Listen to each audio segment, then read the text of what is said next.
qadaitumus shalah. Quran surah 4 An-Nisa ayat 103. Paling kanan agak sedikit ke tengah. Fa idza qadaitumus shalah fadhkurullah.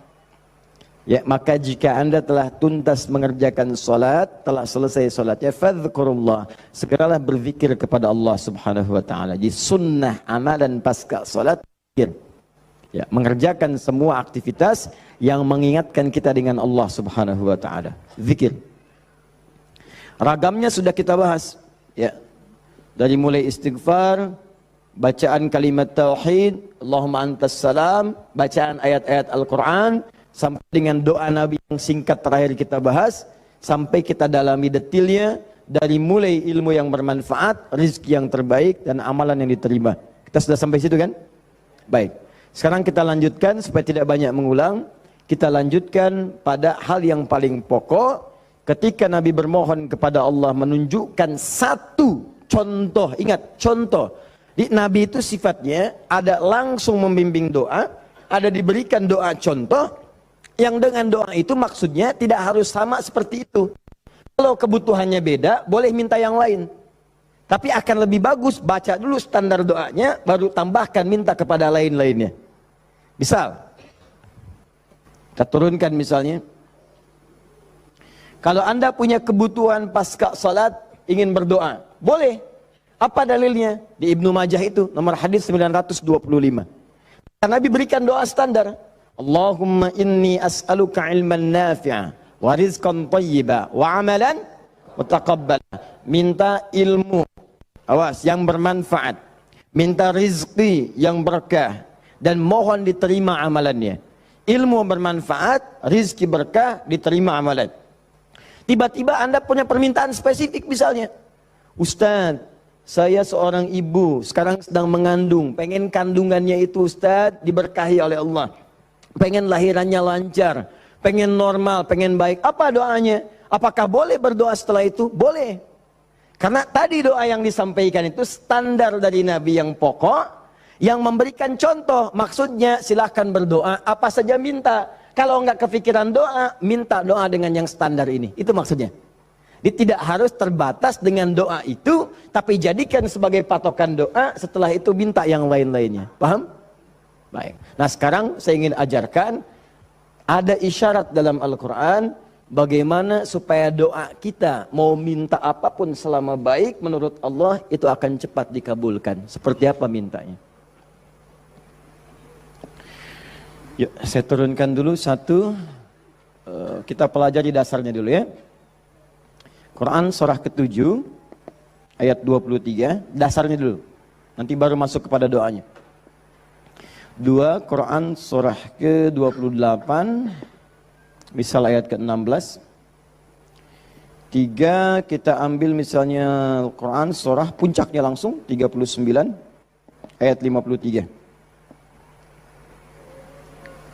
Lalu masuk kepada doa-doanya misal.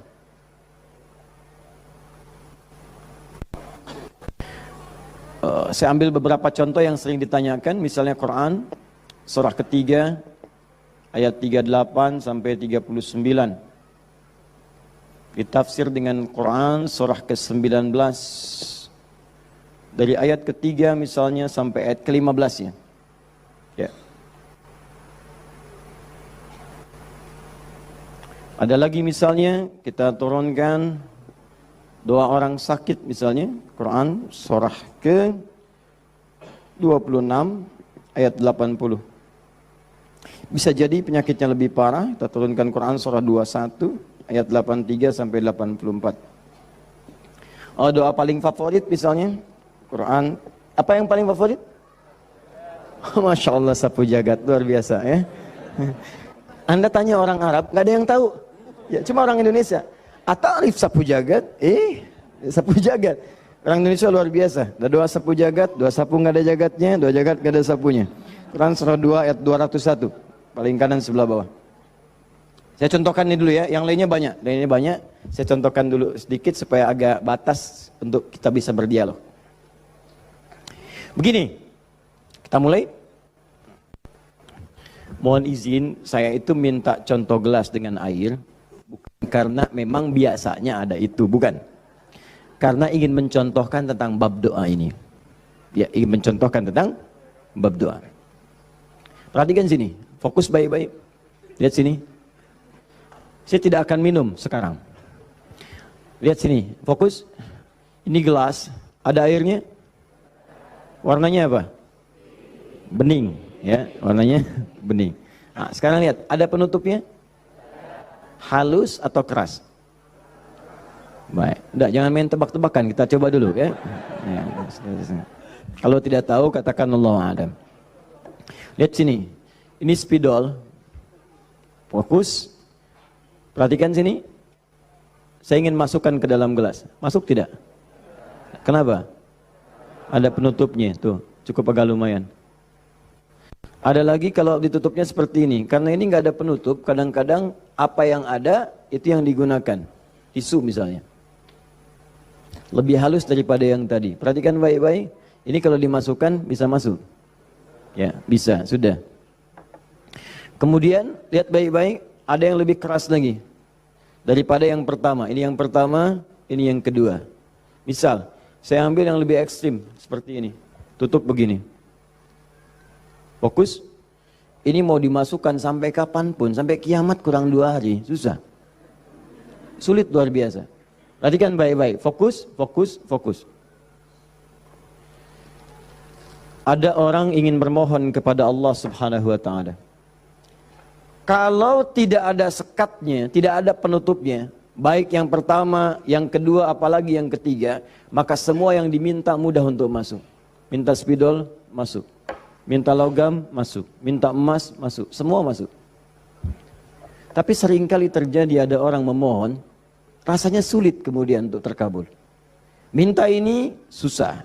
Minta ini lambat. Minta ini sulit. Dan ini melanggar kaidah yang umum. Kaidah umumnya mengatakan setiap berdoa akan dikabulkan sepanjang itu baik bagi dirinya. Dan itu memang baik, tapi kenapa tidak masuk gitu. Misal kaidah standarnya di Al-Quran surah kedua Al-Baqarah ayat 186. Paling kiri sebelah bawah.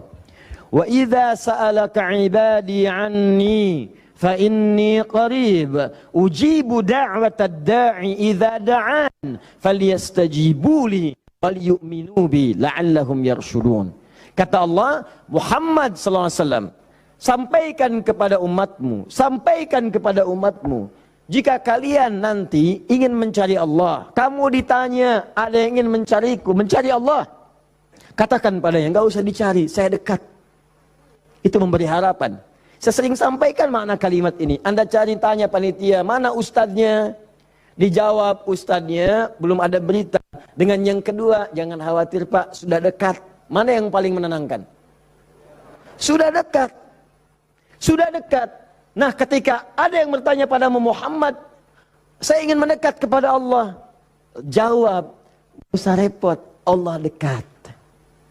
Silahkan kau mendekat kepada Allah dan Allah akan dekat dengan kita, silahkan. Psikologis memberikan harapan. Dan umumnya orang yang mendekat kepada Allah, umumnya itu punya 2 kepentingan. Kalau bukan bertobat dari maksiat, yang kedua punya permohonan ingin disampaikan. Makanya sebelum diungkapkan itu dijawab oleh Allah. Saya tahu paling hambaku kalau mau datang mau minta. Silahkan cek. Besok mau ujian, malam tahajud. Padahal kemarin enggak. Ya. Besok lamar pekerjaan, malamnya istighfar. Kemarin kemana aja John? Ya. Selalu seperti itu. Minta. Kata Allah. Lihat kalimatnya. Ujibu da'watad da'i idza da'an. Kapanpun hambaku minta, aku akan kabulkan. Jadi rumus doa itu kalau diminta dikabulkan. Jadi nggak ada doa yang tidak dijawab sepanjang yang diminta itu baik. Sepanjang yang diminta itu maslahat. 3 sifat jawabannya. Diberikan seketika, jadi begitu dia meminta seketika dikabulkan. Kalau dia membutuhkannya. Allahumma ya Rabb, Allahumma ya Rabb, Allahumma ya Rabb. Saya ingin berdakwah ya Allah dengan teknologi. Saya ingin niatkan ya Allah masuk ke ITB supaya dengan ilmu itu saya bisa mengembangkan teknologi untuk mendekatkan orang kepadamu. Minta dia malamnya, luluskan saya ya Allah. Besoknya keluar lulus. Kalau benar maslahatnya. Ada yang kedua. Ditunda itu sampai dia sanggup untuk menerimanya sebagai amanah kehidupannya. Tidak seketika dijawab, tapi nanti ketika dia sanggup baru diberikan. Karena kalau Allah berikan dalam hal tidak sanggup, tidak adil Allah. Karena Allah tidak memberikan ujian pada yang tidak sanggup. La yukallifullahu nafsan illa usaha. Jadi sekali lagi sering saya katakan, kalau Anda sedang diuji, jangan mengeluh. Karena Anda pun dipercaya oleh Allah. Allah yakin dengan Anda, kenapa Anda ragu? Jadi kalau Anda sekarang punya musibah, punya ujian, entah di rumah tangga ujiannya berat, entah di kantor misalnya ujiannya berat, entah dalam kehidupan, semuanya, semua orang tidak ada yang tidak punya ujian, semua diuji. Wala nabluwannakum bisyai, kata Allah, Quran surah kedua ayat 155. Semua yang hidup punya ujian.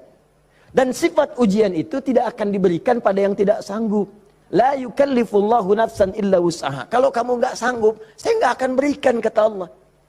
Jadi kalau ibu sedang punya ujian di rumah tangga, jangan mengeluh, Bu, seberat apapun, karena ibu itu sanggup. Allah percaya pada ibu, kenapa ibu nggak yakin? Antum punya ujian di kantor, berat rasanya Ustadz, betul memang berat, tapi Anda yang sanggup. Kalau ujian itu diberikan pada Adi Hidayat nggak sanggup. Anda hebat, kata Allah, kenapa Anda mengeluh? Ya Allah, kenapa saya? Ya Allah, ya emang kamu yang sanggup. Why me? Why not? Iya. Jadi semuanya itu ada ukurannya, nggak usah khawatir itu dengan itu semua. Ada takarannya, ya. Dan Allah itu punya sifat keadilan yang sangat luar biasa. Rizki adil, semua diberikan. Kadang-kadang itu nalar belum sanggup menalarnya. Yakin dulu iman, begitu iman hikmah datang. Kan dulu pernah saya sampaikan untuk analogi sederhana tentang cicak dan nyamuk. Masih ingat? Coba cicak, bagaimana beraktivitasnya? Merayap di mana? Dinding. Makanannya apa? Yang paling utama nyamuk. Nyamuk apa aktivitasnya? Terbang. Nyamuknya punya sayap, cicaknya tidak. Kan pernah saya sampaikan, kalau nyamuknya punya akal dan jenius, cicak jadi mainan. Cicak di dinding, dia dekat lampu. Cicak, ayo sini kalau berani. Alhamdulillah, hewan tidak diberi akal. Tapi bukan itu yang mau saya sampaikan. Keadilan Allah menjadikan cicak tetap mendapatkan makanan. Orang tua kita nggak punya banyak dalil. Cuman fitrahnya memberikan kepada kita gambaran-gambaran kehidupan. Dikatakan oleh mereka cicak-cicak diam-diam. Bayangkan, yang Allah tuntut cak merayap. Rayap aja. Mau diam-diam, mau biasa. Dicontohkan diam-diam aja merayap. Diam-diam merayap. Teruskan, datang seekor nyamuk. Ketika cicak merayap, datang seekor nyamuk. Bukan cicak yang mendatangi nyamuk, nyamuk yang mendatangi cicak. Siapa yang memberikan dorongan nyamuk datang ke cicak? Allah. Jadi kalau dia mengerjakan ikhtiar dari Allah, maka datanglah hasilnya. Cicak, kamu merayap aja. Begitu merayap, datang seekor nyamuk. Selanjutnya, silahkan. Ya. Tangkap. Selesai. Itu poin yang pertama. Jadi saya ingin berikan gambaran dalam kehidupan ada unsur keadilan yang diberikan oleh Allah Subhanahu wa taala. Jadi yang pertama tadi langsung diberikan, yang kedua ditunda dia saat sanggup menerimanya. Kalau nggak sanggup nggak akan dikasih. Anda punya anak 5 tahun, ya, pengen minta hadiah pada Anda, bobo, motor, pengen minta motor. Anak 5 tahun pengen minta motor beneran, dibelikan nggak? Ya, Anda memang mampu. Tapi pada saat itu nanti nak ya, Bapak belikan motor yang hebat. Sekarang motor yang ini dulu, motor-motoran. Setelah itu dia siap 2 tahun, 3 tahun, 4 tahun, 10 tahun ke depan diberikanlah motor itu. Apa karena Anda tak mampu membeli? Tidak, karena dia belum siap. Anda minta sekarang, tiba-tiba 10 tahun kemudian Anda dapatkan. Cuman saat dapat Anda nggak sadar kalau itu tuh hasil doa Anda yang dulu. Itu. Kadang-kadang demikian. Anda pengen jadi dokter, ujungnya kan dokter, masuknya pengen ke UI. Tiba-tiba keterimanya di Undip misalnya. Tapi kan jadi dokter juga. Anda pengen proyek yang besar, dikerjakan sekarang, nggak dapat, doa belum terkabulkan. Tiba-tiba 10 tahun kemudian dapat proyek yang besar yang nilainya ternyata diakumulasikan 10 tahun ke belakang. Itu doa Anda. Kalau pengen bukti lebih dalam, betapa banyak orang tua yang berdoa sejak anaknya masih dalam kandungan. pengen ini, pengen itu, dikabulkan setelah anaknya 20 tahun dia keluar dari kandungannya. Itu kan hasilnya. Makanya ketika anak sukses, kata Al-Quran surah ke-46 ayat ke-15, ada isyarat di sana. Kalau Anda sukses, jangan menilai dulu kesuksesan itu adalah hak Anda, kewajiban Anda, atau atas jasa Anda. Barangkali Anda cuma 30%, 70%-nya ibu yang dulu pernah menangis di keheningan malam. Ya Allah, jadikan anak saya seorang insinyur, ya Allah. Ya Allah, jadikan anak saya, ya Allah, orang yang soleh. Ya Allah, jadikan anak saya si fulan. Bapak Anda yang dulu cuma makan singkong, datangnya ke sawah, kemudian kerjakan segala rupa, ya Allah. Jadikan anak saya lebih hebat dibandingkan saya. Puluhan tahun yang lalu mereka bermohon kepada Allah, doanya terkabul ke puluhan tahun kemudian. Makanya ketika Anda berhasil, kata Al-Quran, jangan dulu merasa bangga, karena boleh jadi jasa terbesarnya jasa orang tua dulu. Makanya Ismail, perhatikan baik-baik. Ismail yang mendapatkan air zam-zamnya. Lihat. Bergerak kakinya, gerak, keluar. Tapi Anda jangan lupa, ketika Ismail kehausan, ibunya mencari air. Disimpan Ismail, dia bergerak tangan kakinya. Karena kalau anak itu sudah mulai haus baik, pasti tangan kaki itu bergerak. Tapi air nggak keluar. Kapan air keluar? Setelah Sayyidah Hajar bolak-balik. Safa Marwah bermohon kepada Allah. Positif, berdoa, minta. Ketika kemudian bagian yang terakhir ketujuh itu berada kemudian di Marwah, tiba-tiba mendengar satu percikan air keluar. Kapan air keluar? Karena jejak kaki Ismail yang menendang kemudian ke arah pasir itu, malaikat mengepakkan sayapnya, keluarlah. Kata ibunya, zam. Zam itu artinya kumpul jangan berhenti, kumpul jangan berhenti, kumpul jangan berhenti. Kalau kumpul saja mungkin berhenti, ijma, tahadda. Ini zam. Kumpul jangan berhenti. Sampai sekarang air itu selalu berkumpul, tidak pernah berhenti. Dikenallah dengan air zam-zam. Orang kebanyakan cuma minum zam-zamnya, tapi tidak pernah mendalami kisahnya. Di situ ada bakti orang tua, di situ ada sayang kepada ibu, di situ ada cinta kepada orang tua, dan sangat luar biasa. Poin ketiga, kadang-kadang meminta sesuatu yang A diberikan B oleh Allah. Karena boleh jadi, maaf yang dimintakan itu tidak ada maslahat untuk kita. Dalilnya Quran surah kedua ayat 216, paling kiri sebelah atas. Kutiba alaikumul qitalu wa huwa kurhul lakum. Diwajibkan bagi kalian berjihad, berperang dalam konteks perang, medan perang. Tapi ada juga konteks umum dengan rumus tafsir al-ibratu bi umumil lafzi la bi khususis sababi. Kalau ada lafaz dalam Al-Qur'an jangan dikhususkan pada sebabnya, sepanjang konteksnya umum. Perang terbesar, perang melawan perasaan kita. Perang melawan hawa nafsu. Perang melawan negative thinking, kadang-kadang negatif kepada Allah. Kenapa saya ya Allah? Kenapa ini enggak berakhir ya Allah? Kata Allah, hei, asa an takrahu syai'an fahuwa khairul lakum. Boleh jadi kamu enggak suka, tapi ini yang terbaik buat kamu. Kamu kan enggak tahu kapan wafat. Bukankah kalau saya belum kabulkan kamu rajin tahajud? Kamu rajin puasa? Kamu rajin baca Al-Quran? Kamu kemana aja selama ini? Mau wafat masih sibuk dunia.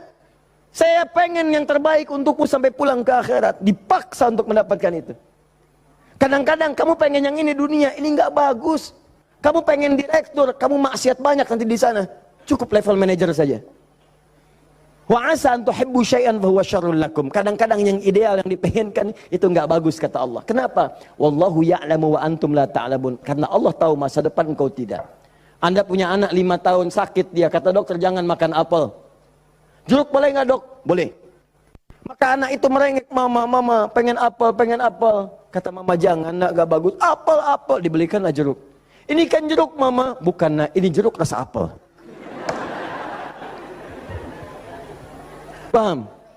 Nah, jadi ini yang pertama, sifat doa itu kalau diminta pasti dikabulkan. Tapi ada segelintir orang yang ketika memohon, ternyata tidak mendapatkan bagian itu. Apa persoalannya? Perhatikan, hadisnya sahih. Sampai Al-Imam An-Nawawi mencantumkan ini dalam salah satu hadis di Al-Arba'innya. Thumma dzakara rajula. Awas, hati-hati. Yutilus safara. Thumma dzakara rajula. Yutilus safara. Ash'atha aghbara. Lalu Nabi mengisahkan tentang seorang lelaki yang menempuh perjalanan panjang sampai tampilannya penuh debu. Ya, bahasa Inggrisnya kurang lebih the kill of the kumel. Ya. Jadi udah banyak debu lah ya dalam dirinya. Awas ya, yamuddu yadaihi ilas sama, lalu mengangkat tangannya ke langit, ngangkat tangan. Nanti saya ajarkan fikih mengangkat tangan ya. Fayaqulu ya Rab, dan dia berkata ya Rab, ya Rab. Fokus sebentar. Orang ini kisahnya itu punya permohonan yang sangat berat ingin disampaikan. Penting permohonannya, sangat pengen dijawab. Lalu dia melihat cara doa cepat dikabulkan. Di antaranya ada tiga. Ada tiga. Satu, doa dalam perjalanan. Perjalanannya perjalanan pada ketaatan, bukan maksiat. Awas hati-hati, bukan perjalanan maksiat.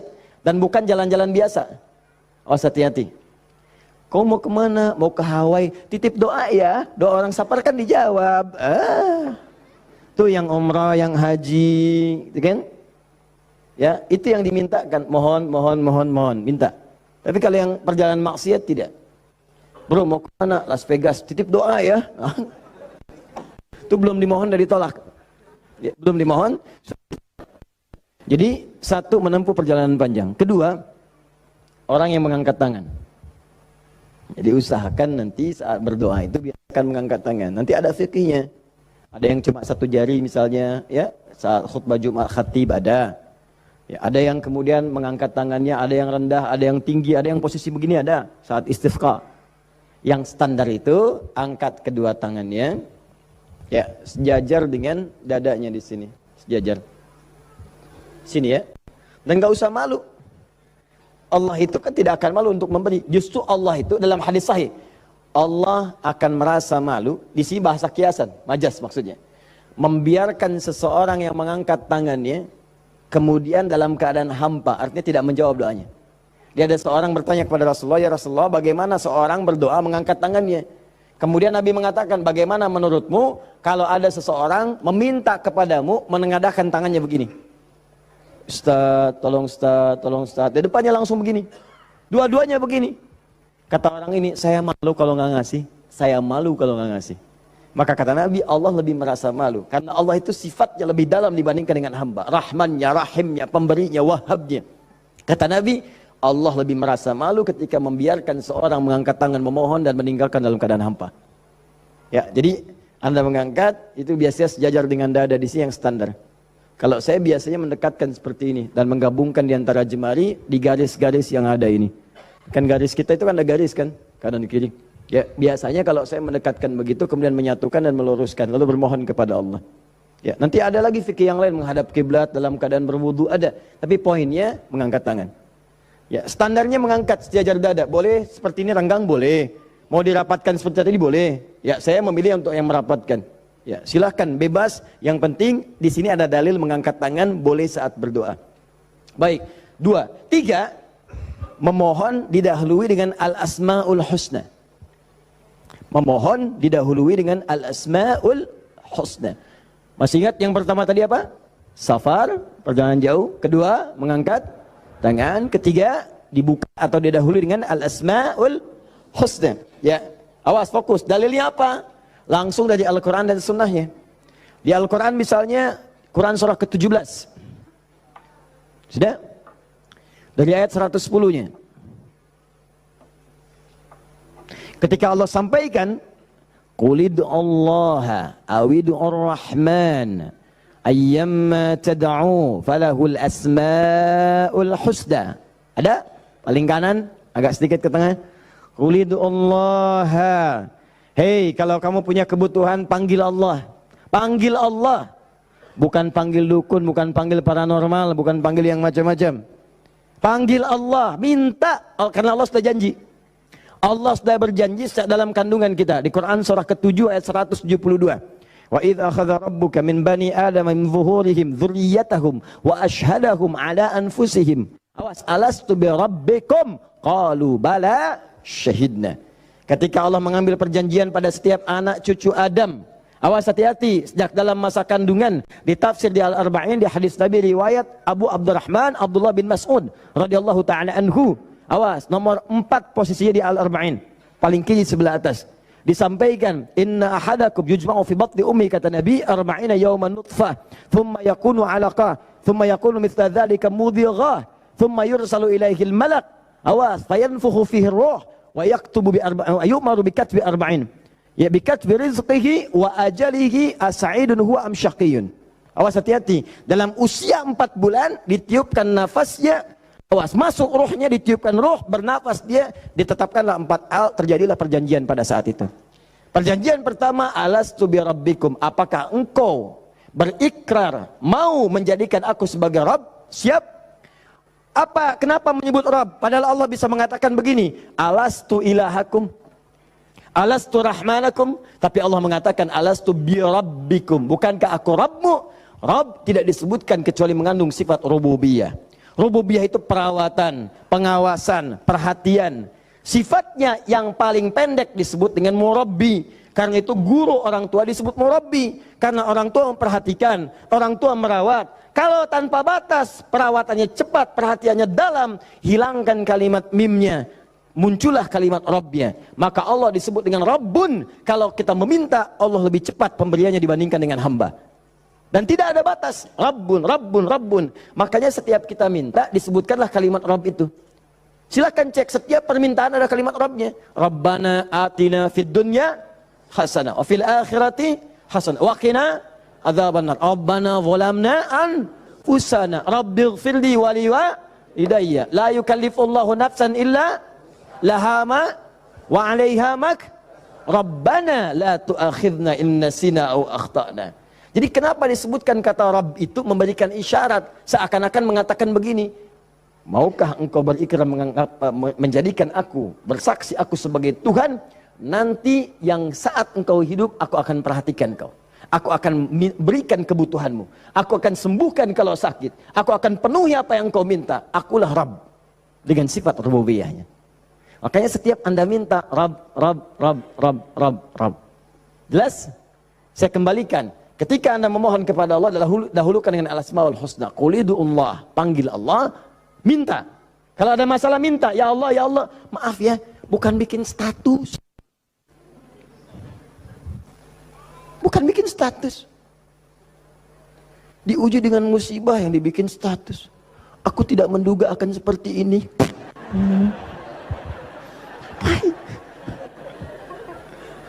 Terus yang tidak lucu, kenapa doanya di media sosial?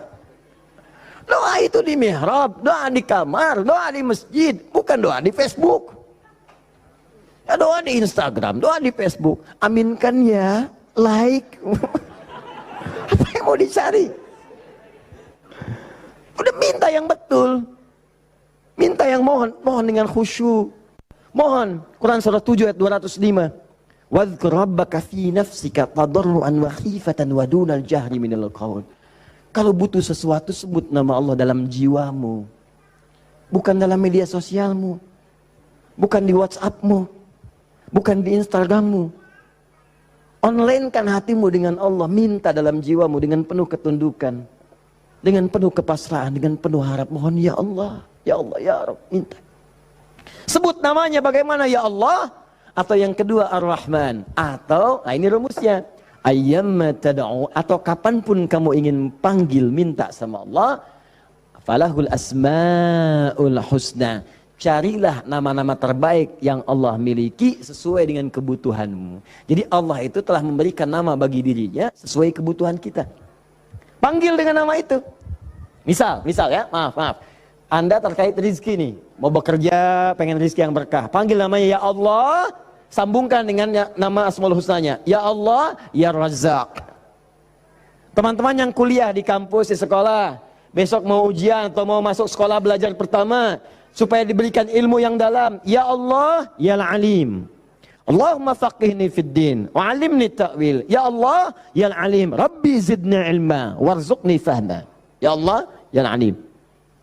Punya ujian berat, ya Allah ya Sabr. Diganggu di pekerjaan, di aktivitas, ya Allah ya Malik ya Jabbar. Minta. Dan jangan semua harus disebutkan. Nanti yang tidak dibutuhkan jadi muncul. Ya Allah ya Rahman ya Rahim ya Malik ya Qudus. Memang boleh, nggak apa-apa. Kalau untuk ibadah bacakan tuh boleh. Tapi kalau untuk bermohon, saya sarankan cari yang sesuai kebutuhan. Kalau mau ibadah dengan menyebut nama saja boleh, silakan. Tujuannya apa? Zikrullah bidzikri asma'il husna. Zikir kepada Allah dengan menyebut al-asmaul husna boleh. Ya Allah ya Rahman ya Rahim ya Malik ya Qudus sampai akhir. Saya dulu ujian pertama kali masuk jurusan akidah, begitu masuk pertama kali Soal ujian di akidah itu cuma 3. Tapi setiap akan menjawab 3 itu selalu harus dituliskan Al-Asma'ul Husna dari awal sampai akhir dengan hadisnya plus tafsirnya. Baru boleh jawab soal. Betul. Itu ujian saya dulu begitu. 3 soal Anda bayangkan. Setiap soal Al-Asma'ul Husna dulu. Tulis. Dengan dalilnya, hadisnya. Hadis itu dibagi 2. Hadis pokoknya, hadis klasifikasinya. Setelah itu tafsirnya, baru boleh jawab soal. Pertanyaannya mungkin gampang. Misalnya, berapakah rukun iman itu? Cuman sebelum dijawab, tulis dulu tadi itu. Ini spidol. Ini jari telunjuk saya. Habis ujian itu mirip nih, begini. Betul. Cuman saya nggak foto aja dulu itu. Ya. Saya pikir kenapa Ustadz saya begini ya. Akhir-akhir baru sadar saya. Allahu Akbar. Rupanya beliau ingin menanamkan kedekatan kita dengan Allah dimanapun berada. Sebab kalau kita mengingat, menuliskan terus, maka dia akan sampai apa yang kita tuliskan merasap ke dalam tangan kita. Minimal jadi saksi di hari kiamat. Ya, di penanya, di hati kitanya, dibawanya, sehingga ingin merasakan taqarrub ilallah dalam setiap keadaan kita. Cari itu, dapatkan, mintakan. Mohon. Nah, 3 syarat ini terpenuhi di orang tadi. Perhatikan, perjalanan jauh dia tempuh. Sampai tadi banyak debu. Angkat tangan diangkat, yamudu yadayhi ilas sama. 3 dia minta dengan al-asmaul husna. 3-tiganya lengkap. Seharusnya doa dia dikabulkan 3 kali lebih cepat dari orang biasa. Karena 3 hal tadi dipenuhi. Qurannya ada, hadisnya ada. Bahkan Said Sabiq itu pernah menulis kitab Al-Aqaid Al-Islamiyah. Dalam bab Al-Asma'ul Husna disebutkan hadisnya populer. Hampir kalimat-kalimat tauhid di kitab-kitab hadis ada hadis ini. Seorang setelah menunaikan salat kemudian berdoa kepada Allah Subhanahu wa taala di samping Nabi sallallahu alaihi wasallam. Dia berkata, "Allahumma ya Allahul Ahad. Ya Allahul Ahadus Samad, alladzi lam yalid wa lam yulad wa lam yakul lahu kufuwan ahad. Allahumma ighfirli." Dia sebelum mintanya Allahumma ighfirli, tapi sebelum minta didahului dengan al-asmaul husna.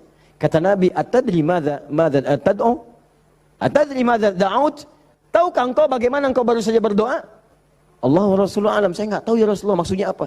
Kata Nabi, "Da'utallaha bi asma'il a'zam.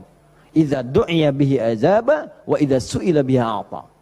Engkau baru saja bermohon kepada Allah dengan menyebutkan nama-namanya yang paling dahsyat.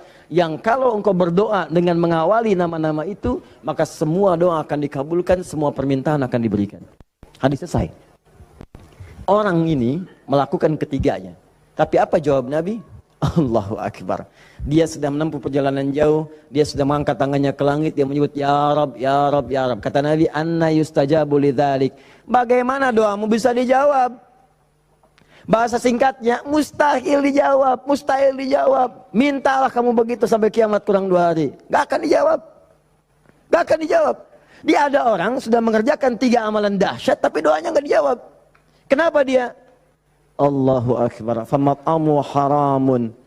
Karena yang biasa dia makan haram. Mashrabu haramun, minumannya haram. Malbasu haramun, pakaiannya haram. Wa ghudhiya biharamin, dan sumber kehidupannya haram.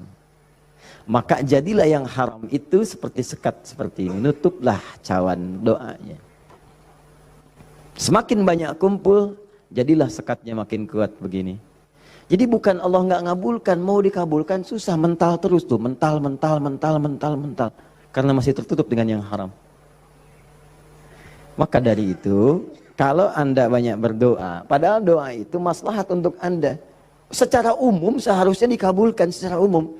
Tapi tiba-tiba kok aneh gitu. Enggak lagi. Coba lihat, mungkin ada sekat dalam diri Anda. Mungkin ada maksiat, ada yang haram pernah dikerjakan. Buka dulu, buka cawannya. Keluarkan yang haramnya. Buka. Bagaimana membuka itu? Inilah yang tadi kita contohkan dengan ayat-ayat tadi. Tidak ada manusia yang sempurna. Yang sempurna makhluk diciptakan. Makhluk yang sempurna itu cuma malaikat. Tidak ada manusia yang sempurna. Sepanjang kita manusia pasti pernah berbuat salah. Tapi mungkin kesalahan itu menjadi penutup dari keinginan yang ingin kita mohonkan kepada Allah. Kenal Nabi Adam?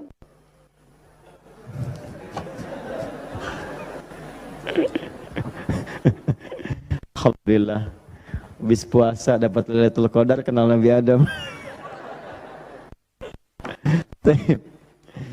Nabi Adam itu manusia pertama yang diciptakan, kemudian ditempatkan di surga. Surga miniatur, tugas pokoknya sebagai khalifah, bukan surga yang akan kita tinggali nanti.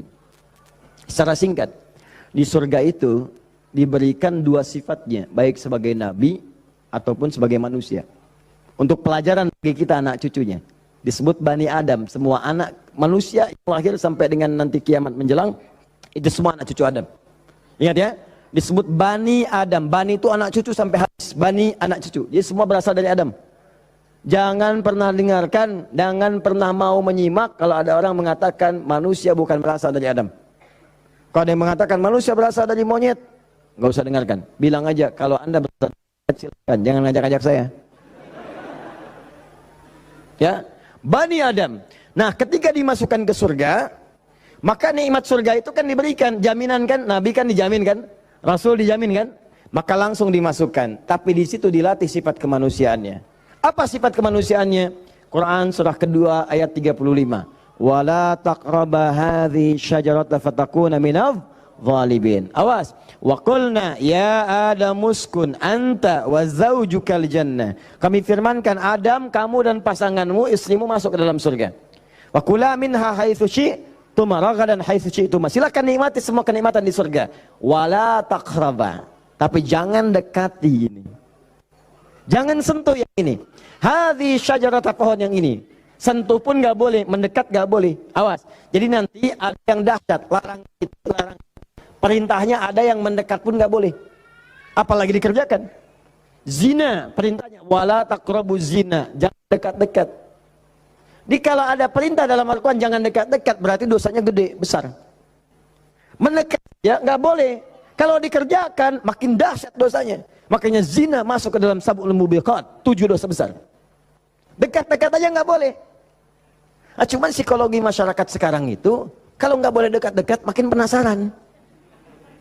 Itu yang jadi masalah. Makanya di Quran itu seringkali tegas. Kerjakan jahanam, kerjakan neraka. Harus begitu. Karena ada orang itu kalau dilarang suka penasaran. Nih, lubang, jalan. Di lubang ini ada buaya, lompatnya tinggi. Ada tulisan di sini, hati-hati, dilarang nengok. Lewat. Apa sih ini? Penasaran. Oh, gitu. Jadi kalau masih begini, kadang pengen dilihat, ganti kalimatnya, nengok, wafat.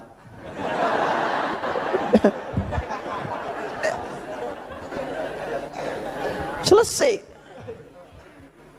Udah. Itu sederhana gitu. Ya, makanya banyak kalimat di Quran tuh begitu. Hati-hati. Ya, orang yang merencanakan pembunuhan berencana, Quran surah 4 misalnya kan, An-Nisa. Ya, misal dia ayat ke 92-nya.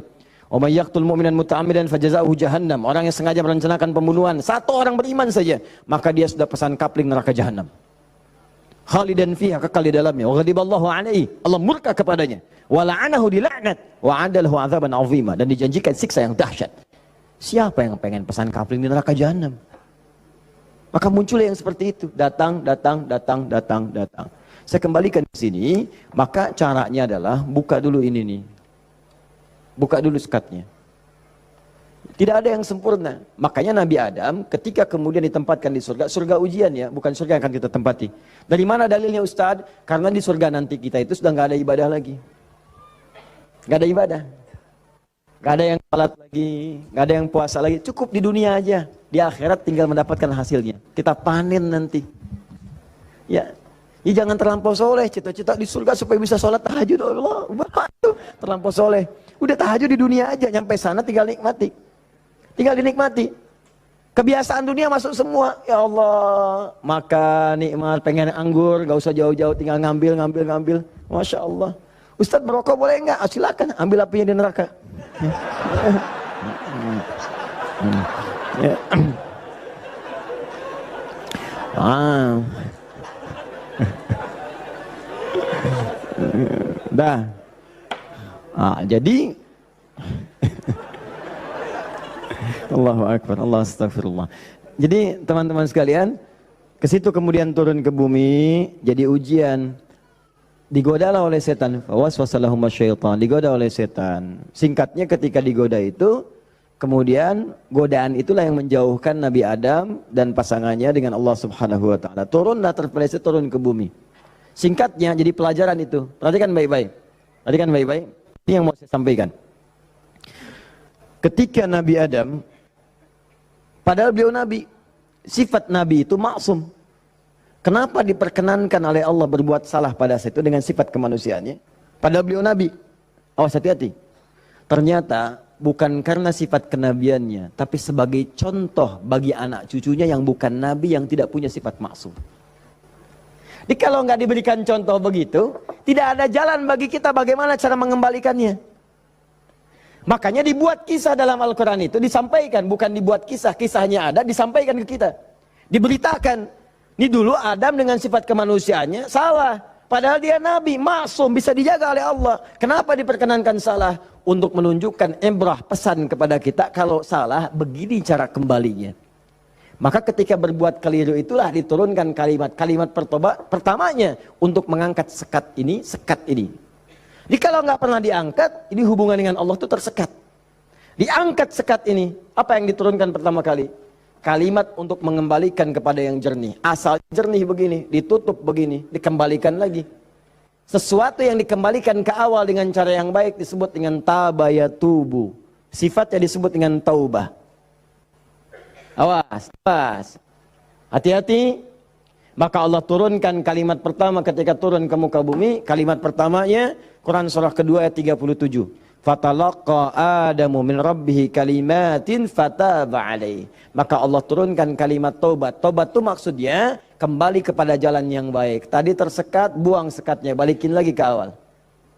Ya, fataba alaih. Maka diterimalah jalan kembalinya itu. Kalau sudah balik lagi silahkan, pengen apa aja diberikan. Minta. Maka apa kalimat taubat yang pertama kali itu? Disebutkanlah di Quran surah ke-7 tadi ayat 23.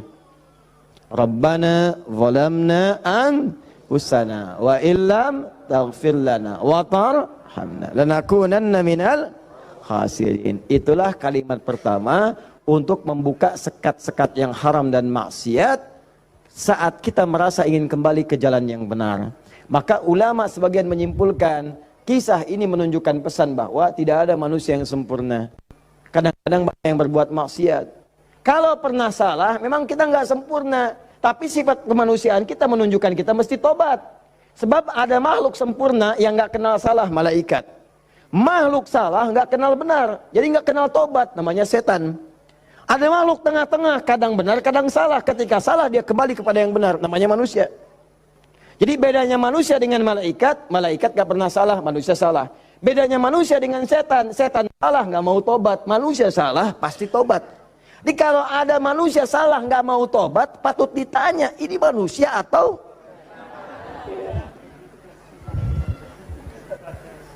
sifatnya. Jadi kita mesti tanyakan, lihat di cermin. Kalau Anda pernah punya salah, pasang cermin yang besar, tanya, kamu ini manusia apa setan? Manusia.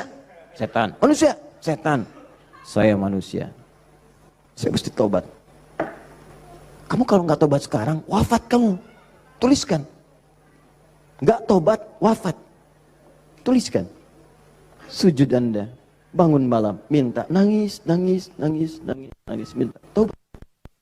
Kalimat itu. Makanya setelah kalimat itu dibacakan, baca, muncullah kemudian ayat 26, 27-nya itu. Ya bani Adama, la yaftinannakumus syaitanu kama akhraja abawaikum minal jannah. Hei anak cucu Adam, anak cucuku, disebut anak cucu. Jadi kisah tadi itu buat kita yang bukan nabi, bukan rasul. Jangan sampai kamu digagalkan oleh setan, digoda setan. Seperti dulu bapak ibumu, kakek nenekmu, dipelesetkan begitu. Kamu jangan sampai terjadi seperti itu lagi. Kalau kejadian, begini cara pulangnya. Makanya kalau ingin berdoa, pertama kali sebelum meminta lulus ujiankah, lancar rezeki kah, damai di rumah tangga, buka dulu sekatnya. Supaya apa yang kita minta mudah masuk semuanya. Jelas? Buka. Kalimat pertama standarnya, Rabbana zalamna anfusana wa illam taghfir wa tarhamna lanakunanna minal. Ini yang paling standar, dosa standar. Ya, dosa standar itu jangan dipahami harus dilakukan, tidak. Ya, kalau dikerjakan, begini awal membuka sekatnya. Paham? Saya cepat. 2, agak naik level dosanya. Ini satu contoh dosa ini agak besar yang ini. Bahkan dosanya bisa lebih dahsyat kalau direncanakan, diniatkan. Misal, maaf ya, maaf.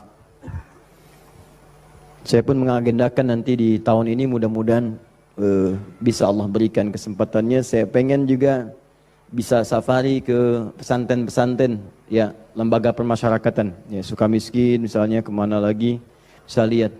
Saya pengen sampaikan kepada mereka bahwa Anda nggak ada yang sempurna. Tidak ada yang sempurna. Semua orang pernah berbuat salah. Cuman kita bisa berubah. Dan banyak di masa lalu orang yang banyak salah. Ada pemabuk, pezina, pembunuh, dan mereka memilih tobat dan ternyata dijamin surga oleh Allah Subhanahu wa taala lewat lisan Nabi.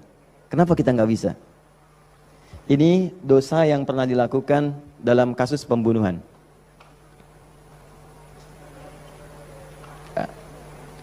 Kalau yang ini tidak sengaja, sifatnya tidak sengaja. Ini contoh, diperkenankan oleh Allah sebagai contoh kalau orang berbuat seperti itu bagaimana cara baliknya. Kenal Nabi Musa? Kenal. Luar biasa, Nabi Adam kenal, Nabi Musa kenal. Jangan-jangan Firaun juga kenal. Ya Allah. Satu kalau Firaun suka ingat suka bumi itu hubud dunia. Suka bumi hubud dunia, suka hubun bumi dunia. Saya tanya di panggung, ada yang kenal Firaun? Kenal. Masya Allah. Di sini masih agak mendingan lah Nabi Adam, Nabi Musa. Sana Firaun. Nabi Musa paham semua kisahnya, secara singkat kemudian sedang beliau berpetualang, secara singkat ya, jalan menemukan 2 orang berselisih sampai mau berantem, dipisah sama Nabi Musa, dipisah, udah dipisah sama beliau, pisah, jangan begini, ini gak bagus, dipisahin singkatnya. Saat dipisahin itu, ini belum ada pengangkatan sebagai Nabi ya, saat dipisahkan itu, tiba kemudian ternyata salah satu yang berselisih itu adalah dari kelompoknya, kampungnya lah, golongannya, sama-sama tanah kusir misalnya gitu kan. Malah ngadu, Musa kamu gimana? Kamu kan teman saya, sekampung kita nih, ini merendahkan kita nih. Ayo keroyak bareng-bareng. Ini provokasi kata Musa, diluruskan oleh Musa. Diluruskan. Begitu diluruskan masih ngotot, diberi pelajaran, tampar oleh Musa. Nabi Musa itu kekuatannya, teman-teman sekalian, setiap nabi itu punya kekuatan 10 kali laki-laki biasa. Dan Nabi Musa terkenal sebagai nabi juga yang paling kuat. Tampar, wafat. Musa. Alhamdulillah Nabi kita Nabi Muhammad. Ya, Nabi Musa juga baik, semua nabi baik, semua nabi baik. Ingat jangan dipotong kalimat saya, nabi kita semuanya baik. Semua baik, semua baik, semua baik. Semuanya baik. Semuanya baik. Baik, tampar wafat. Begitu ditampar, padahal Musa melakukan sesuatu yang benar dan gak ada niat memberi pelajaran aja niat. Niatnya memberi pelajaran, bagus, bang benar. Tapi begitu kemudian dia wafat, ada perasaan bersalah. Apa doanya kemudian pada saat itu diabadikan dalam Al-Quran? Rabbi inni zalamtu nafsi faghfirli. Yang indah fataba alaih. Rabbi inni zalamtu nafsi. Ya Allah aku salah. Zalim saya. Padahal nggak diniatin loh Pak Bu. Nggak diniatin. Cuman kejadian gitu kan. Dan itu belum ada pengangkatan sebagai nabi, belum. Nanti diangkatnya setelah bertemu nanti kisah yang lainnya. Ini secara singkatnya, terjadilah peristiwa itu, lalu turunlah kemudian diabadikan doanya dalam Al-Quran. Rabbi inni zalamtu nafsi. Jadi kalau ada di antara kita, misal, pernah berbuat siapapun, tingkat kesalahannya sampai ke sini, tidak sengaja, atau pernah berbuat yang serupa, cepat taubat. Karena kalimatnya sudah turun. Nanti kalau sampai hari kiamat gak taubat, lebih berat lagi. Coba mau berkata apa di hadapan Allah Subhanahu wa taala? Hei, aku kan dah turunkan kalimat di bumi supaya kamu tobat. Kamu kan pernah bunuh orang kan? Tanggal sekian, jam sekian, kamu kejar-kejar, kamu tembak, kamu bom, kamu bunuh, kamu tusuk. kamu pukul, kamu macam-macam kan. Ada semua rekamannya terbuka. Aku turunkan kalimat tobat lengkap dengan kisah tuntunannya. Kenapa kamu nggak tobat? Mau jawab apa? Allah sudah kasih cara pulang tapi nggak digunakan.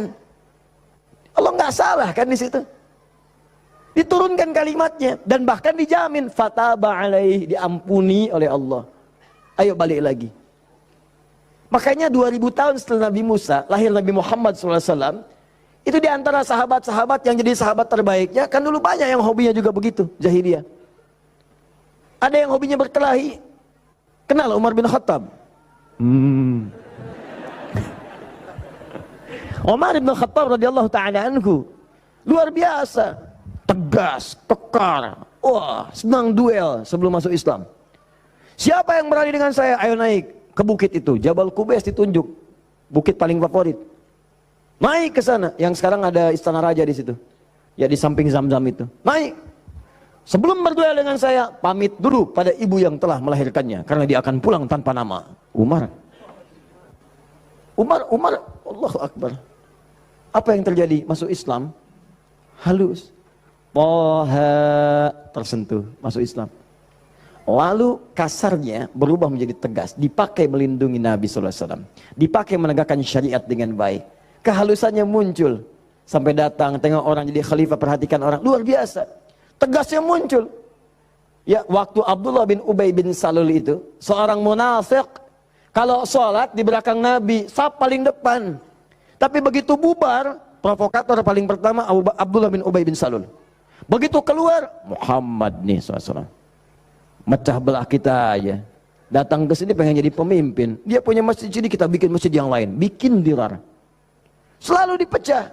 Orang dah siap-siap perang Uhud, di pertengahan jalan diprovokasi, balik aja balik. Pasukan musuh lebih kuat, ayo balik-balik. Sepertiga berputar desersi. Anda bayangkan? Tapi apakah Nabi langsung menghukumi? Tidak. Nabi kenapa nggak dihukumi? Umar, gregetan saya. Ya. Kata Nabi, kan belum jelas kelihatan nampaknya. Nanti jadi fitnah, pecah nanti semuanya karena dia masih dianggap pemimpin di kalangan yang lainnya. Biarlah nampak nanti Allah berikan hujahnya untuk dia. Satu kali, tapi kalau di depan baik, di belakang menusuk dari belakang. Satu kali sakit. Begitu saat sakit itu, anak Abdullah bin Ubay bin Salul, anaknya namanya Abdullah, baik, soleh. Nah ini juga jangan simpulkan kalau keluarga misalnya bapaknya nggak bagus, pasti anaknya nggak bagus, belum tentu. Belum tentu. Kenal Abu Jahal? Anaknya Ikrimah. Bapaknya musuh Nabi luar biasa, anaknya pembela Nabi yang paling hebat, penunggang kuda yang dahsyat, saf paling depan kalau jihad. Sampai Nabi itu dengan menghormati Ikrimah tidak pernah menyebut Abu Jahal di depan Ikrimah. Jangan singgung bapaknya, jangan. Supaya anak ini dalam ketenangan. Abdullah bin Ubay bin Salul anaknya taat, namanya Abdullah juga. Sakit bapaknya datang kepada Nabi. Ya Rasulullah, bapak sakit, kata Nabi, berikan ini, kasih air, berangkat pulang sana. Katakan dari Nabi. Datang senang pulang. Ya abadi, papa ini dari Nabi. Apa sih Muhammad? Lempar. Habis. Sampai sekarat disampaikan, datanglah Nabi ke rumahnya. Tapi nanti saat turun surat Taubah itu untuk dilarang menyolatkan. Begitu datang ke tempatnya, apa yang dikatakan? Manjanya luar biasa. Ya Rasulullah, itu di depan Abu Bakar, ada Umar dan yang lain-lain. Ya Rasulullah, biarkan aku wafat dengan mengenakan jubah terluarmu. Apa kata Umar? Ya Rasulullah, izinkan aku memenggal kepalanya.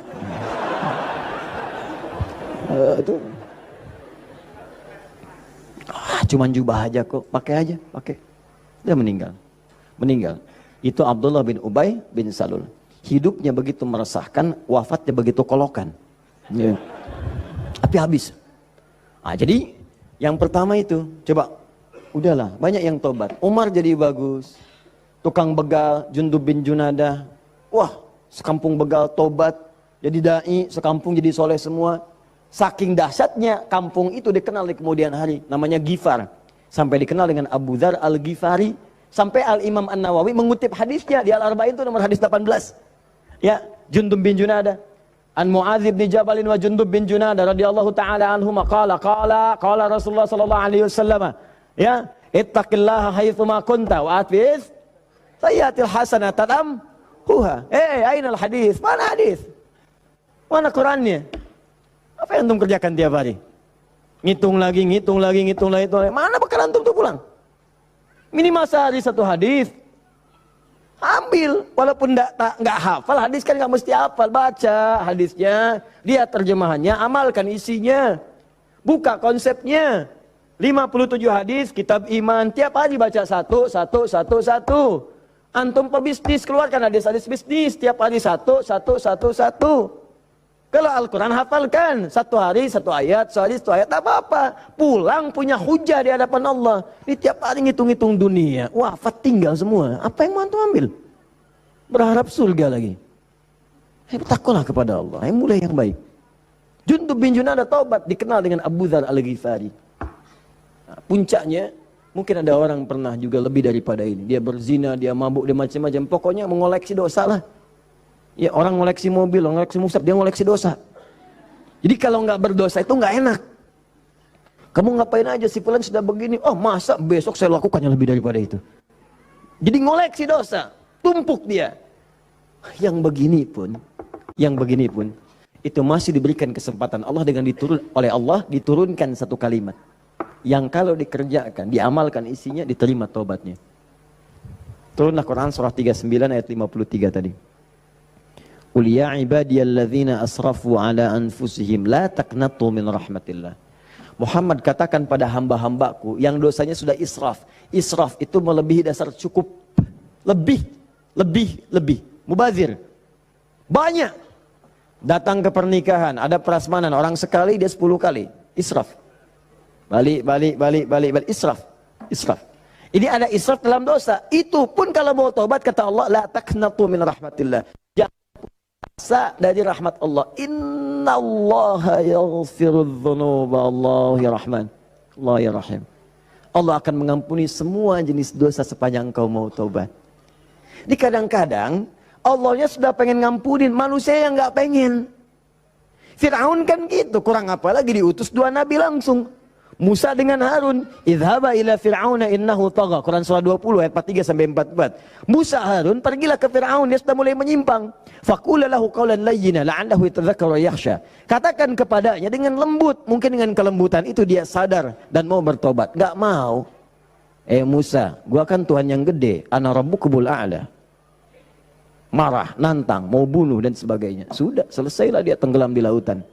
Ya, jadi mumi. Teman-teman, ini jadi gambarannya, buka dulu sekatnya. Kalau dibuka, ini yang terakhir, kalau dibuka begini, ternyata bukan cuma sekatnya, dalamnya kotor. Kotor. Kalau ini kan masih bersih, diminum juga bisa. Masa sih Ustadz? Betul, contoh, bismillah.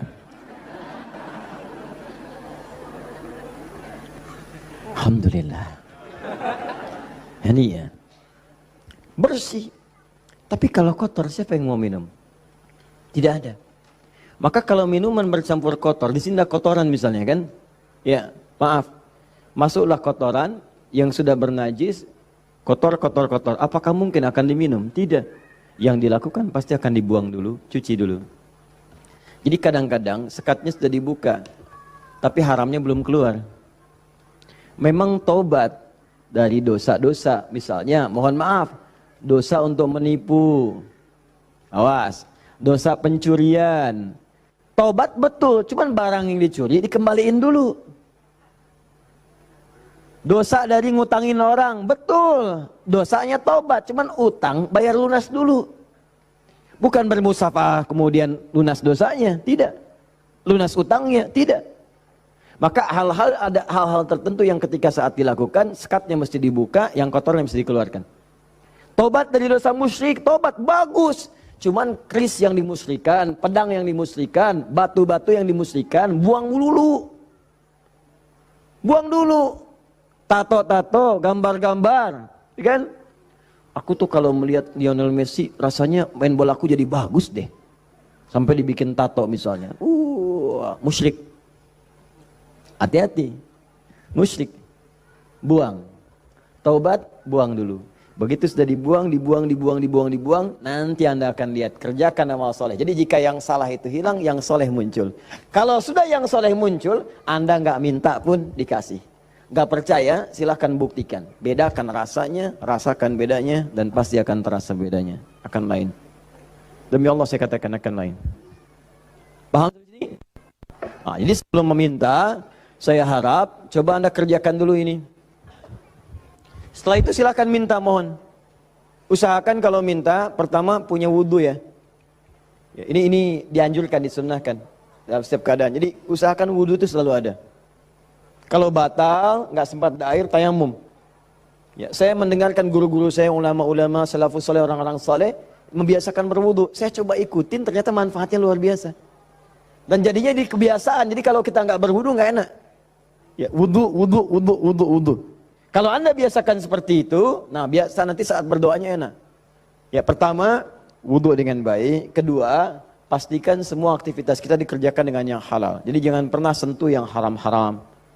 Pakaian, jauhkan dari yang haram. Makanan, perangkat itu jauhkan dari yang haram. Nanti ada kenikmatan tersendiri. Kedua, yang ketiga, menghadap ke arah kiblat kalau mampu. Kalau tidak, seadanya. Ya, seadanya saja. Nah, misal, mohon maaf, sedang di pesawat, ya kan? Apalagi jadi pilot, ya kan? Menghadap ke arah kiblat. Jadi bahaya, ya kan? Nah, jadi sesuaikan, sesuai dengan keadaannya. Minta, jadi pertama apa? Punya wudu. Kedua, bersihkan dari yang haram, yang tidak baik. Yang ketiga, kalau mampu menghadap kiblat, kalau tidak, seadanya kemudian meminta. Ya, lalu yang keempat tadi masih ingat dengan al-asmaul husna. Yang kelima, angkat tangannya kalau memang di situ diperkenankan mengangkat tangan. Nanti kalau sudah seperti itu silahkan pilih doa-doanya. Ini doa yang sudah menikah, yang kemudian belum mendapat keturunan. Ini doanya. Quran surah ketiga ayat 38 sampai 39 tambah Quran surah 19 ayat 3 sampai 15. Kalau bisa dilakukan di mihrab. Jadi di rumah bikin mihrab. Nggak harus ada ruangan. Sehamparan sejadah kalau memang ruangannya terbatas, sehamparan sejadah, tapi minta dengan benar. Ya, minta dengan benar dan yakin kepada Al-Quran. Ya, yakin sama Allah aja, yang lain jangan disebut. Ya Allah, kata Ustaz Ali Hidayat, berdoa di mihrab dikabulkan. Saya nggak usah disebut. Minta aja kepada Allah, minta dengan keyakinan janji di ayat-ayat itu. Saya pernah ajarkan ini pada beberapa kawan dan alhamdulillah selama ini 100% Allah berikan. Ada yang 8 tahun diberi keturunan, dari sekian tahun ya. Tapi yang paling indah ketika disampaikan, udah 8 tahun Ustaz, saya udah sekian tahun Ustaz. Sampaikan, nih saya tuh bukan karena saya bilang, tapi saya belajar dari Quran katanya seperti ini. Coba deh yakin sama Allah, minta. Nggak lama tuh, sekian tiba-tiba Masya Allah pada nangis saja. Dipotoin mihrabnya, potoin sejadahnya, potoin macam-macamnya. Cobalah, wallahu a'lam, mungkin Anda termasuk bagian itu. Kalau memang bagian dari ujian yang Allah titipkan. Ini doa kalau sakit, pegang yang sakitnya. Kalau yang ringan-ringan, capek, pegel, macam-macam, kan? Dan seterusnya Quran surah 26 ayat 80. Doanya Nabi Ibrahim, wa idza maridtu fahuwa yashfin. Kalau aku sakit, pasti Allah sembuhkan. Pasti Allah sembuhkan. Pasti Allah sembuhkan. Ya, saya berani menyampaikan ini karena nasihat guru-guru dari para ulama-ulama, orang-orang saleh sebelumnya, dan saya coba amalkan ternyata luar biasa. Ya, apa Anda nggak kira ceramah dalam sehari 4-5 kali, 6 kali, kadang ceramah suaranya luar biasa, harus kadang-kadang teriak-teriak yang nggak jelas juga kan, kadang-kadang serak. Saya pernah 1 kali, ini yang paling dahsyat tuh di Kalimantan, suara habis hilang.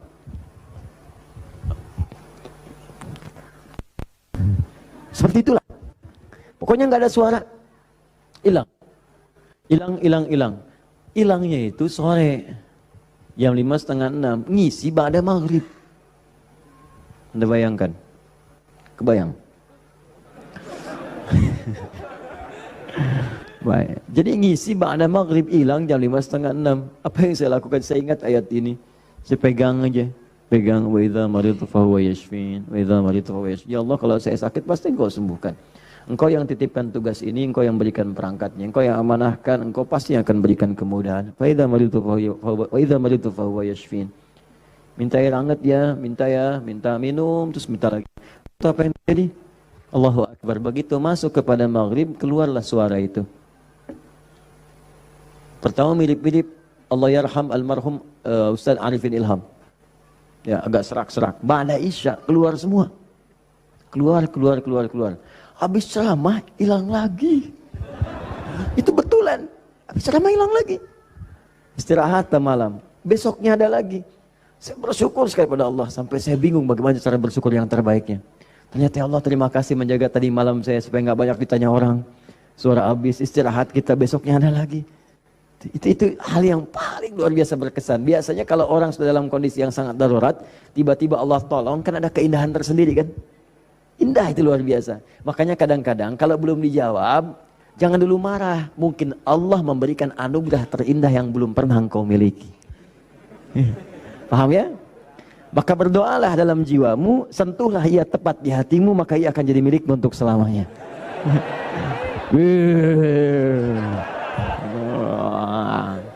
Catat. Nah, kalau penyakitnya parah, kata dokter nggak bisa, yang ini Quran surah 21 ayat 83 sampai 84. Ini sering saya sampaikan. Kalau umum, semua umum pengen baik-baik umum, ya inilah yang tadi kata antum sapu jagat ya. Berarti banyak di Quran doa supaya anak misalnya rajin sholat, keluarga bagus, turunan baik, doa sejak dalam kandungan. Ada sebuah, saya pernah sampaikan kok dalam keterangan yang cepat ya. Disilahkan, ada banyak indeks sekarang, ada banyak buku-buku, tinggal dikeluarkan. Kalau saya boleh pesan, sebetulnya kalau mau komplit, beli aja buku hadis. Ya, nggak mahal kok. Antum tuh lebih senang pulsa dibandingkan ilmu. Heran saya orang sekarang. Dulu orang ketemu ulama minta doa, sekarang minta foto. Aduh, sampai saya juga kepikiran apa nyetak aja yang banyaknya. Ustaz minta foto, nih, Ustaz minta foto, nih gitu. Aduh. Allahu Akbar, astagfirullah. Nah, ini teman-teman sekalian, itu barangkali yang sekiranya bisa disampaikan. Jadi dengan itu saya ingin tunjukkan bahwa insya Allah selama kita hidup, Allah pasti akan mudahkan, kecuali yang kita persulit. Jadi kalau sudah diberikan kemudahan, jangan dipersulit. Paham ya? Baik, saya coba jawab dulu satu di antara ini. Nanti saya sudah punya channel khusus untuk menjawab-jawab pertanyaan. Sudah kami siapkan. Jadi mohon izin, saya ingin umumkan nih, karena ada tanya-tanya juga.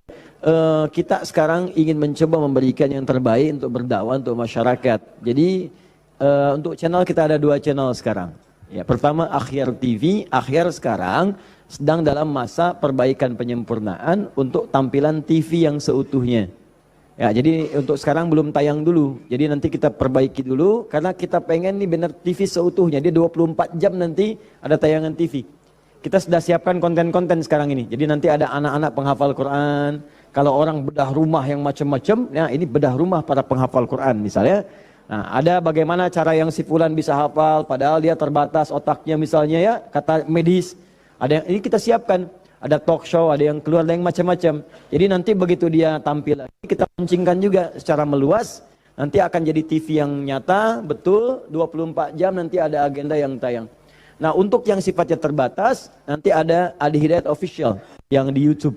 Ya, Adi Hidayat Official itu nanti itu biasa kalau kultum yang ringan-ringan atau menjawab pertanyaan. Ya, pertanyaan-pertanyaan nanti kita jawab satu-satu lewat situ. Jadi kadang-kadang mohon maaf, ada beberapa pertanyaan tapi sulit disampaikan. Saya memahami itu, saya sangat memahami. Ya, dan mohon izin, saya berusaha semaksimal mungkin memberikan waktu yang terbaik. Saya pulang dakwah masih jam 11:30 malam, saya lihat ada surat masuk. Begitu ada surat, Masya Allah panjang. Saya bilang staf saya, minta telepon orang ini. Telepon, kita bicara. Sampaikan. Ada yang bisa dijawab via WA, kita jawab. Dan seterusnya. Tapi memang agak banyak, jadi tidak semuanya kita bisa kemudian jawab secara langsung. Nah, untuk tanya jawab ini, nanti ada 3. 1, kita jawab di lokasi kalau memungkinkan. 2, di official. Yang 3, setiap bulan kita akan sediakan insya Allah waktu 2 kali dalam sebulan. Ya, di Kamis pekan ke-3 dan Kamis pekan ke-4. Kalau tidak ada halangan, saya sediakan khusus dari mulai pagi jam 10 sampai dengan ke asar. Tapi tempatnya mungkin di Bekasi, akan disediakan ruang untuk silaturahim atau konsultasi. Jadi kalau Anda mau datang, ya datangnya di waktu itu, jangan datang di waktu yang lain. Mungkin akan sulit kemudian untuk bertemu dengan saya. Jadi saya sediakan di waktu itu, kadang ada yang datang, kemudian juga di waktu-waktu yang saya tidak ada, itu yang kadang-kadang saya sedih. Di situ kadang saya merasa sedih. Ya, datang tapi tidak ada gitu sayanya. Jadi saya coba perbaiki yang sepanjang saya bisa lah, saya maksimalkan. Ya. Jadi itu poinnya, jelas ya? Kalau saya sudah jelas, mudah-mudahan bisa dipahami. Dan ini saya jawab dulu deh satu supaya bisa tuntas. Assalamualaikum warahmatullahi wabarakatuh Ustaz. Assalamualaikum warahmatullahi wabarakatuh. Saya seorang supir dari sebuah bank konvensional. Mau nanya apakah gaji saya termasuk dalam riba? Nah, apabila saya zakatkan sudah bersihkah gaji saya? Ya, saya salat nafilah dikerjakan berapa rakaat dan waktu yang dikerjakan kapan? Manfaat dari salat tersebut apa? Maaf ya, satu kertas ini saja cukup untuk saya jawab untuk hari ini. 5 pertanyaan dari sini saja. Yang lain nanti saya inikan di official. Baik ini, kalau Anda ragu dengan sesuatu, maka cari yang meyakinkan. Sudah, itu jelas hukumnya. Awas, hatir, innal halala bayyinun, innal harama bayyinun, wa bainahuma umurun mushtabihatun. Ya, yang halal itu jelas, yang haram itu jelas. Di antara keduanya ada yang syubhat. Rumus syubhat itu tanya dulu kejelasannya. Kalau memang tetap gak jelas, maka tinggalkan, itu lebih bagus. Paham ya? Saya kerja Ustaz di bank konvensional, bagaimana hukumnya? Kalau ada ribanya haram hukumnya. Kalau kemudian tidak mendapati yang lain dan darurat hidup ada di situ, maka sifat daruratnya muncul. Tapi darurat sifatnya sementara, bukan sementerus. Jadi sambil di situ antum mencari pekerjaan lain. Ya ada di bank syariah misalnya, ada yang lain misalnya, silahkan masuk ke situ. Yang ininya kemudian antum kurangi itu persatu sampai dapat yang baru itu, tinggalkanlah yang meragukan di situ. Paham ya? Ya itu hukumnya jelas sekali. Kemudian salat nafilah. Nafilah itu betul, salat nafilah hukumnya sunnah. Ya banyak jenisnya, kapan waktunya, bagaimana ragamnya. Contoh, ada yang siang sampai ke malam, namanya rawatib. Hadisnya At-Tirmidzi nomor hadis 586. Ya ada berapa bilangannya, yang pokok ada 12. Misal, apa bunyinya? Bunyinya kurang lebih qala Rasulullah sallallahu alaihi wasallam. Ya perhatikan baik-baik teman-teman sekalian. Man shalla 12 raka'atan, siapa yang salat 12 rakaat fi yaumin wa lailatin, dari siang sampai malam, arba'an qabla dhuhri, 4 rakaat sebelum zuhur, raka'ataini ba'daha, 2 rakaat setelahnya, raka'ataini ba'dal maghrib, 2 rakaat setelah maghrib, raka'ataini ba'dal isya, 2 rakaat setelah isya, raka'ataini qabla subhi, 2 rakaat sebelum subuh. Rumusnya 4 sebelum zuhur, 2 setelah zuhur 6, 2 setelah maghrib 8, 2 setelah isya 10, 2 sebelum subuh, jadi 12 rumusnya. 12. Kalau tak mampu 12-nya, misalnya zuhur, boleh. Hadisnya dari Ibnu Umar, mengerjakan 10 rakaat karena tak mampu 12-nya. Maka dihitung pahalanya sama karena keadaan yang sangat darurat itu. Tambah lagi misalnya ada sunnah. Sunnahnya mutlak, bukan masuk rawatib. Tapi dia masuk, ada yang sebelum salat fardu. Misal, salat sunnah misalnya qobliyah asar, sebelum asar. Sifatnya bukan rawatib, mutlak. Tapi dikerjakan sebelum asar, jadi qobliyah. 4 rakaat di Abu Daud dari Ibnu Umar radhiyallahu taala anhuma. Apa bunyinya? Rahimallahu imra'an shalla qabla al-'asri arba'an. Allah merahmati seseorang yang salat sebelum asar 4 rakaat. Hadisnya sahih. Ada lagi sebelum maghrib. Cuman ini tidak terlampau ditekankan kecuali dalam kondisi yang memang dibutuhkan. Apa bunyinya? Bima makna qala Rasulullah sallallahu alaihi wasallam wa sadaqa rasulu kama qala. Perhatikan kalimatnya, shallu rak'ataini qabla al-maghrib wa la tattakhidhuha sunnatan. Silahkan salat 2 rakaat sebelum maghrib, tapi jangan dibiasakan. Wa la tattakhidhuha sunnatan, kata para ulama hadis, di antara maknanya sebetulnya tidak terlampau ditekankan salat ini. Cuman kalau sedang ada kebutuhannya silahkan lakukan. Apa contohnya? Misal, contohnya dalam keadaan sedang di Masjid Al-Haram, ya. Masjid Al-Haram itu fadilahnya banyak. Kemudian orang juga banyak yang tawaf. Sudah adzan, Allahu Akbar, adzan. Tawaf, masih tawaf berlangsung. Antum zikir sudah, baca Quran sudah, masih ada waktu. Belum qomat. Daripada antum mengerjakan yang tidak betul, yang tidak ada manfaatnya, lebih baik sholat 2 rakaat. Itu yang dimaksudkan. Daripada mengerjakan yang tidak tepat, pas lagi depan Ka'bah, bisa kesempatan sholat, selfie. Ceklik, sedang di depan Ka'bah, menunggu waktu maghrib. Habis pahala. Itu maksudnya. Tapi kalau di tempat-tempat tertentu yang tidak ada hajatnya seperti itu, lebih baik langsung ke iqamat. Karena maghrib ke isya itu padat waktunya. Khawatir bacaannya pun kemudian mepet-mepet, ada orang kemudian sedang singgah, kan waktu-waktu padat tuh, ada yang sedang singgah, ada yang transit, ada yang macam-macam. Makanya jangan terlalu panjang bacaannya. Jangan terlalu panjang. Kalau sudah masuk ke isya, silahkan. Subuh silahkan, tambah panjang boleh. Mu'adz bin Jabal ngimamin kemudian isya, bacanya Al-Baqarah. Ini kisah nyata. Di belakang makmum, Allahu Akbar, datang sholat pertama, semangat penuh semua. Begitu nengok, kosong. Kosong, mulai capek, lemah orang, diadukanlah. Oh Muaz nih, kata Muaz, munafik semua, munafik. Marah mereka disebut munafik. Kan Muaz benar, orang yang malas-malas sholat isya, munafik. Tapi orang-orang juga benar, kami bukan munafik nih, ente yang kepanjangan. Diadukan pada Nabi, ditanya, Nabi klarifikasi, panggil dua-duanya. Masya Allah, madis yang paling indah, ditanya, kenapa begini Muaz? Tanya dulu masyarakatnya, kenapa kalian begini? Kami nggak enak setelah munafik sama Muaz. Kenapa Muaz? Ya memang benar Rasulullah, apakah bukankah engkau katakan orang malas salat isya itu munafik? Kami nggak terima, karena Muaz salatnya kepanjangan. Al-Baqarah, kami capek, kami lelah. Masya Allah. Apa kata Muaz? Muaz, kenapa kamu begitu? Kata Muaz, ya Rasulullah, saya kan ngikutin Anda. Rasul kan saya sholat di belakang Rasul, bacanya Al-Baqarah saya ikutin. Muaz, kamu benar, cuman kan saya imam, makmumnya kamu. Tapi kan kalau kamu, imamnya kamu, makmumnya mereka. Itu kalimat dikutip kemudian oleh sahabat Ali bin Abi Thalib. Ketika menjadi khalifah disolat oleh masyarakat di demo. Ali begini, kenapa kalian? Ali gimana sih? Zaman Abu Bakar nggak ada seperti ini. Zaman Umar nggak ada seperti ini. Zaman Utsman nggak ada seperti ini. Zaman kamu kenapa begini?